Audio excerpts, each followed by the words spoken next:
So in this video, we're going to talk about plantar fasciitis and some non-invasive treatments to try before choosing surgery. So plantar fasciitis is one of the most common causes of heel pain.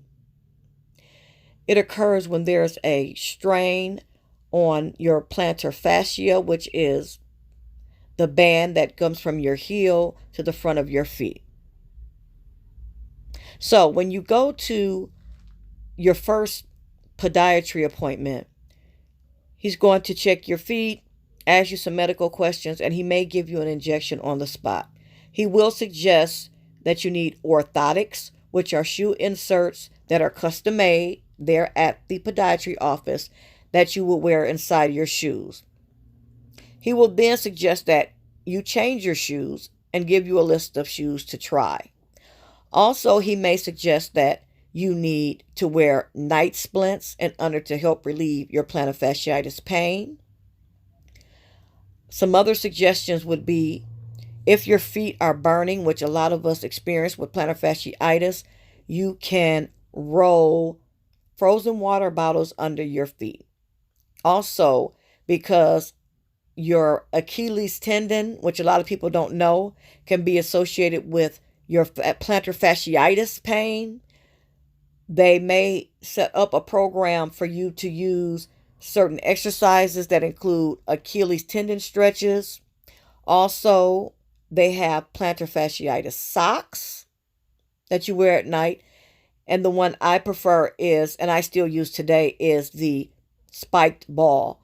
What you do with the spiked ball, you will roll it back and forth under your feet. And what that does is it breaks up the scar tissue in your feet and promotes healing.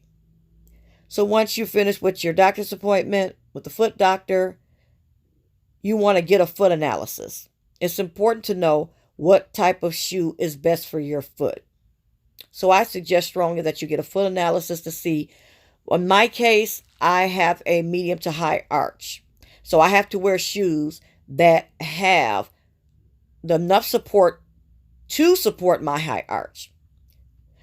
So then your next step, you will have your consultation if your doctor tells you need physical therapy, if it's bad enough, if you're plantar fasciitis and your Achilles, or you could also have tibial tendonitis. They all play a part in reducing the pain in your plantar fascia because your heel is going up into your leg, and that could be causing a flare-up in the Achilles tendon or the tibial tendon. So your first appointment with the physical therapist, you'll go over your family history. He'll do some checkpoints, and then he may start therapy that day. So some therapy can include, which they started with me, was E-stim. It's electrical muscle stimulation, also used to promote blood flow. They also use laser therapy with me, cupping, again, the E-stim. Also, they could tape your foot to give your plantar fascia a rest. Some people with plantar fasciitis also develop a condition which is called Metatarsalgia and Mortons Neuroma. That would be at the top of your foot, between what they call your third and fourth web. And that can also be really painful, and it really affects the fat pad in the bottom of your foot. So taping is quite often used to promote healing in plantar fasciitis treatment. And the last one that I like before you get into injections is the Graston technique. There's a silver instrument that's used. There's different types, different sizes, and the physical therapist will use those to break up scar tissue, break up inflammation, and it also really works to promote healing. Now, if you tried all these therapies and other therapies that they suggest in physical therapy, they may send you home with some therapies. If those don't work, your next step is, again, getting an injection, or you may have to have a procedure. You may have to wear a boot.